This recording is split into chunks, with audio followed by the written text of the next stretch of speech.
заключались в попадании газа в концентрированные каналы, а также выбросом инцидиза из расширительного бачка. Еще одной проблемой было низкое давление масла в этом двигателе. При разборке этого двигателя и замере плоскости поверхности блока цилиндров мы обнаружили просадку диск 2, 3 и 5 цилиндров, а также износ коренных шеек коленчатого вала и, соответственно, вкладышей.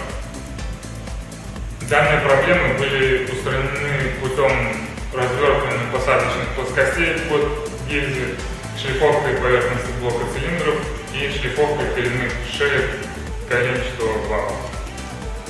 Ну, а теперь непосредственно приступаем к сборке данного двигателя.